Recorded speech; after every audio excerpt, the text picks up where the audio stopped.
Hey everyone, welcome back to the Turius podcast.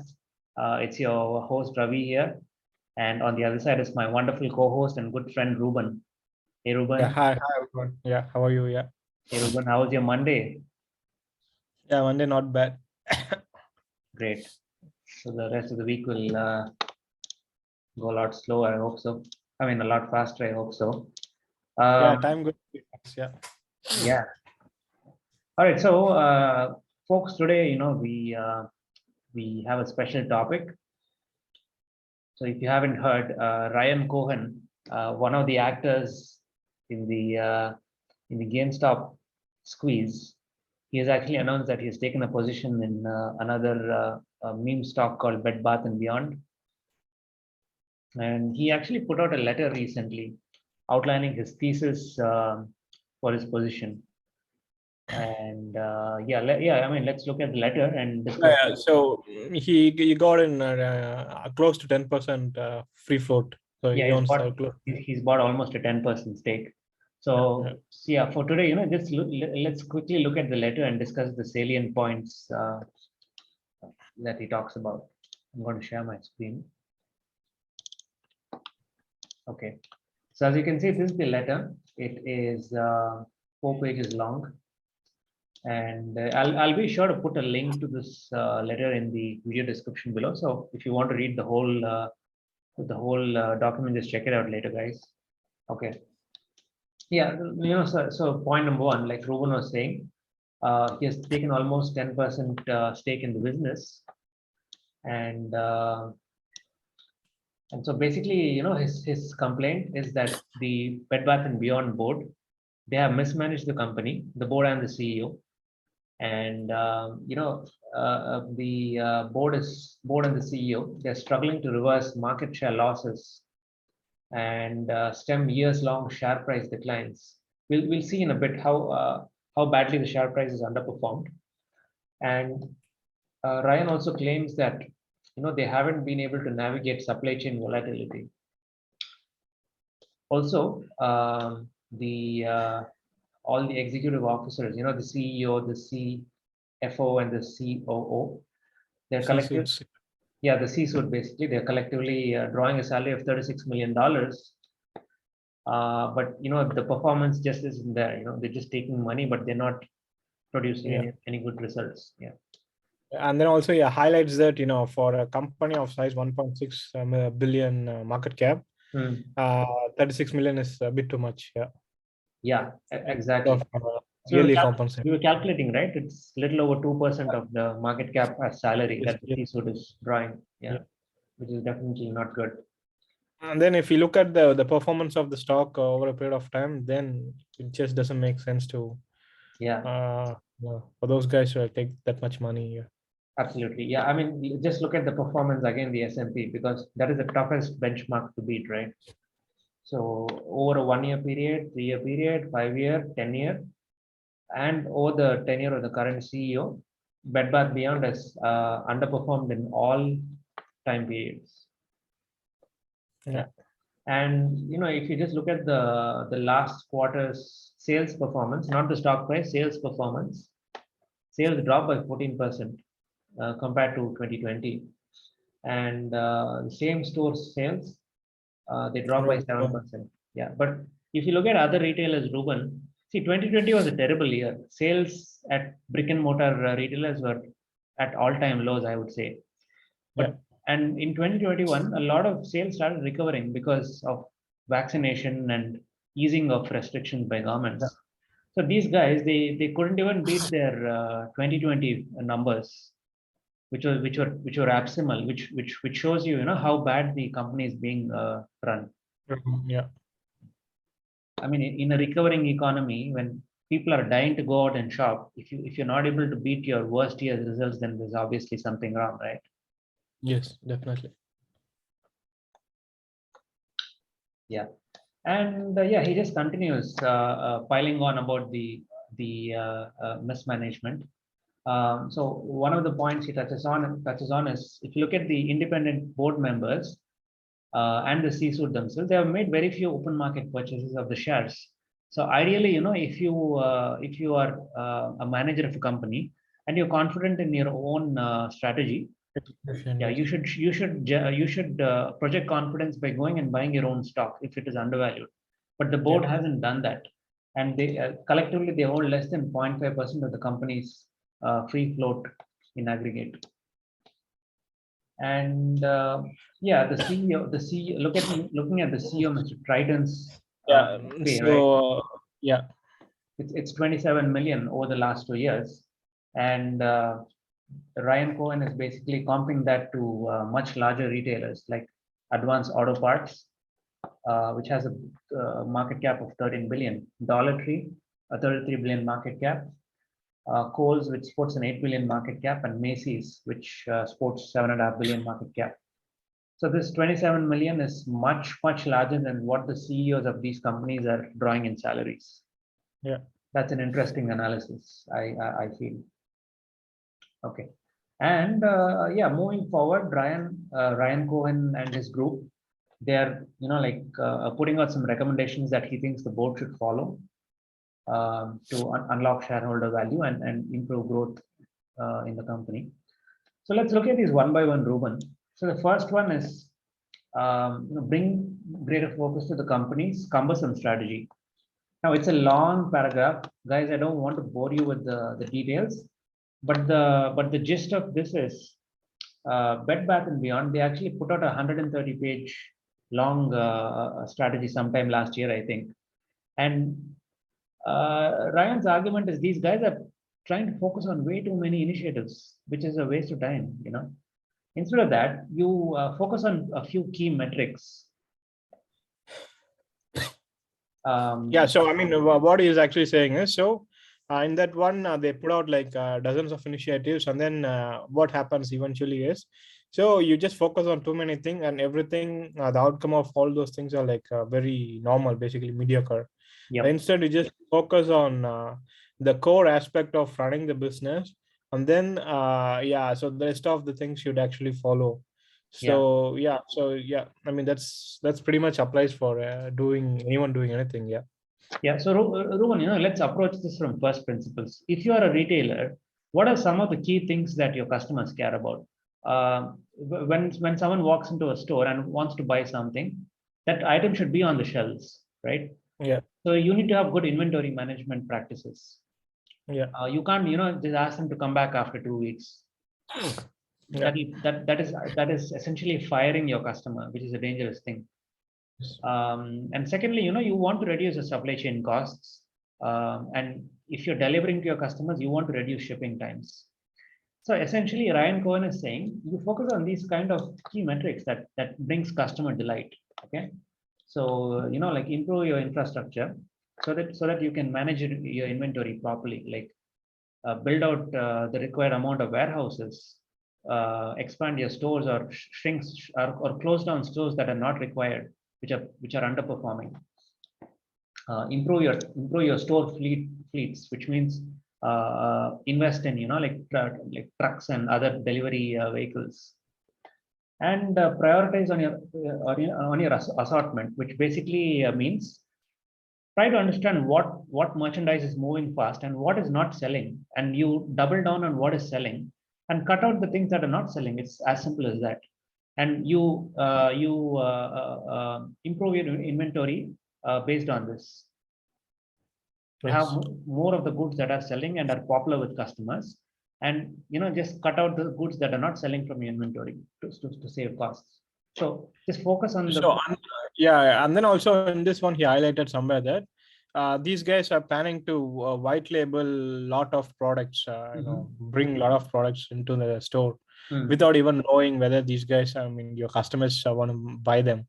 Yeah. So try to understand your customer, like what you highlighted, and then just put the ones they want the most in front. Yeah. Right. Yeah. I mean, the worst thing you want to do is what Bill Ackman did with JCPenney, right? Yeah, he just completely changed the merchandise mix. So the customers who came in were just not interested in the merchandise. Yeah. And they just took their business elsewhere. Okay. Initiative number 2, or rather recommendation number 2. We also like he also mentioned one thing that's I think that pretty much applies to any listed companies. Don't focus on today's performance or tomorrow's performance or next 1 year's performance. Don't try to give in what these Wall Street analysts are asking for. Absolutely. Just to focus on the operation. So that's what the first this table is all about, right? So they gave the guidance and then they revised the guidance to make the so the guidance is basically given by companies that want to pacify the Wall Street analysts. Then he also highlights that giving guidance is actually telling your competitors what's going to happen in the next immediate future. Then he also highlights that he's a long-term holder of company Apple. Then Apple stopped giving guidance since the pandemic, and then they just said it's uncertainty. So these lessons applies pretty much to any listed companies. Yeah. Great point, Ruben. I missed it out. Thank you for bringing it up. Yeah. So essentially what he's saying is you focus on long-term execution, not on giving guidance to please the Wall Street analysts, right? Yes. Yeah. Like if you look at the last line, which I rightfully should have highlighted. Let me do that now. Management's time is best spent on focusing on execution that drives better customer experience and value creation, which is a key point. All right, let's move on. So recommendation 2. Let's give our listeners a bit of background, Ruben. So guys, if you look at the Bed Bath & Beyond brand, there's actually a sub-brand within it called BABY, Baby.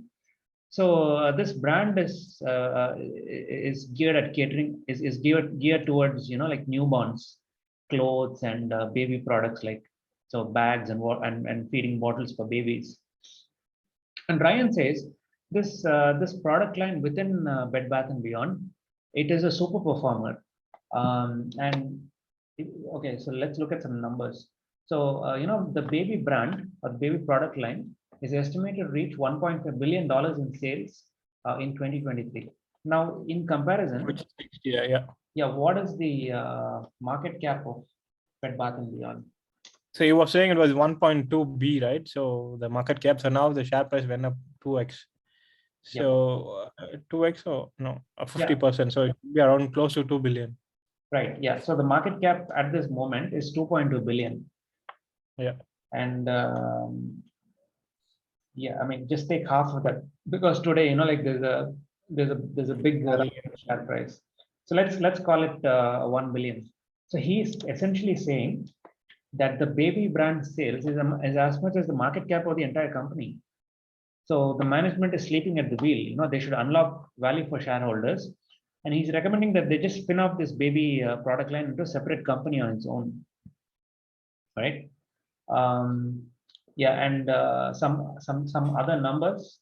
It has a double-digit growth profile and 50% digital penetration. And so, and also, another thing that he is highlighting with regards to baby is, so compared to other, brands with digital penetration, those brands actually command a good valuation with compared to its revenue. Basically, multiples is very high compared to what the overall value for Bed Bath Beyond is. So if they spin it off, this particular entity will command higher valuation, which will be like bigger than the existing market cap of the entire company itself. Exactly. Yeah. And he's basically, so another way of saying what Ruben explained so well is, baby is essentially like a growth stock when you spin it off, because something that's growing 20-30% and has a 50% penetration among consumers is obviously, it has a long runway of growth ahead. So that could be valued on a revenue multiple. So a price to sales multiple. Say, like 10 times sales, let's say 1.5 billion sales, 10 times sales. So that's 15 billion, right, Ruben? Yes. Yeah. Conservatively speaking, that's a 15 times market cap. So he's saying, there's so much of value that the management can unlock by spinning off this baby product line, and they're just not doing it. And another advantage of spinning off baby is they can take the proceeds from the sale or the spin-off, and they can actually use it to pay down the debt within the BBBY business, the Bed Bath & Beyond business. And then put the cash back into the balance sheet and then reduce the share count. Exactly. Yeah, absolutely. Just keep buying back. Standard play. Yeah, keep buying back. We call it a classic play. Yeah, Classic play, right? No, pretty much anyone will do that. Yeah. absolutely. Yeah. Okay. So the third recommendation is evaluate a sale to a well-capitalized acquirer. So what they mean is consider selling off the entire business to someone in private equity who are specialized in operating and building brands. I think Ruben, Victoria's Secret, the lingerie brand, that was owned by private equity until a few years ago when they decided it's time to list it on the markets. So I think private equity did a good job and they pulled out a lot of cash. Yeah. And they at one point they decided, okay, the business is now strong enough to list on the public markets. So anytime if the private equity comes in, those guys will do the entire overhaul of the management. Yeah. So the CEO can't be drawing 26 million every year. Yeah, So they tend to bring in their own turnaround specialists. yes. They'll completely revamp the board basically. Yeah, I mean they'll have a couple of turnaround specialists who have done this many times working for them. Yeah. And these guys will, I mean, they are all salaried employees and they'll help turn the brand around. So his argument is, find a private buyer who has a long-term vision and can unlock meaningful value by running the core business for cash. So retail is a strong cash generative business, and these guys could also consider spinning off the baby product line, merchandise line, and listing it on the public market since it's a high growth business, like we just discussed in the previous point. And the fourth point is basically, we want the management to be aligned with the shareholders. So what that means is reducing the executive compensation. Don't pay the CEO 27 million. Instead, compare with retailers of similar market cap and sales. In the point 4, he said that he's supportive of those kind of compensation, Mm. but make sure that the results are tied to the value creation for the shareholders. Yeah. Yeah, absolutely. Yeah, that's a good point. I missed out on that.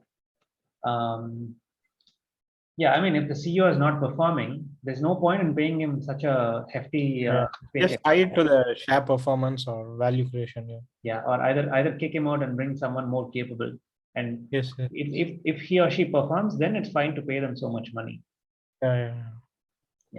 And I'm always open for these kind of questions. me too. Count me in. Yeah, I'll do it for half the pay. We can actually team up. Yeah, we can actually team up. Yeah. Sure. Yeah. Yep.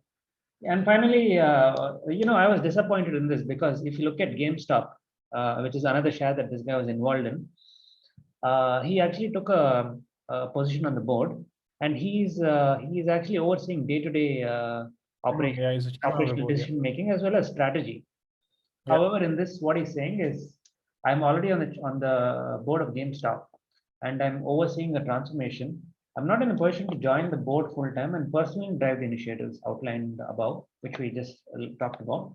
He's saying I can join you in a purely advisory role. Yeah. That was a bit disappointing. Anyways, it is what it is. Yeah. So this kind of reminds me of what Ackman used to do in his early days, and even now, in fact, as a matter of fact. So he gets a majority stake on the boards of underperforming companies where management is not doing a good job, according to him. And he successfully rallies minority shareholders to give him a proxy vote. And somehow, he rests a board seat, and he used to push his initiatives through. And yeah, he used to explore different pathways to shareholder value creation, either through sale of the company, breaking it into parts and selling it off piecemeal, or selling it to a private equity firm, or coming up with operational improvements so that your sales improves, your profitability improves, and ultimately that is reflected in the share price. Yeah. At one point, Buffett used to do this too, but Buffett found out the hard way that his temperament was not suited to, battling all these boards.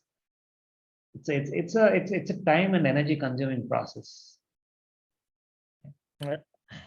Anything else you'd like to add, Ruben? Yeah, I mean, what he actually proposed is, it makes sense and also a lesson for everyone.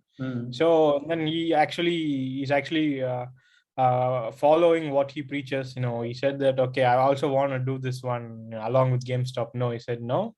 Now I'm focusing on this one. Make sure that you guys do this one, else they don't hesitate to hold them responsible. Yeah. Yeah. So let's just quickly summarize these 4 recommendations.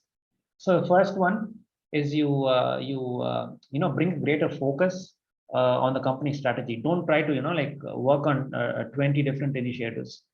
Understand what is key to value creation and focus on those stuff like inventory, merchandising, supply chain improvements, and so on.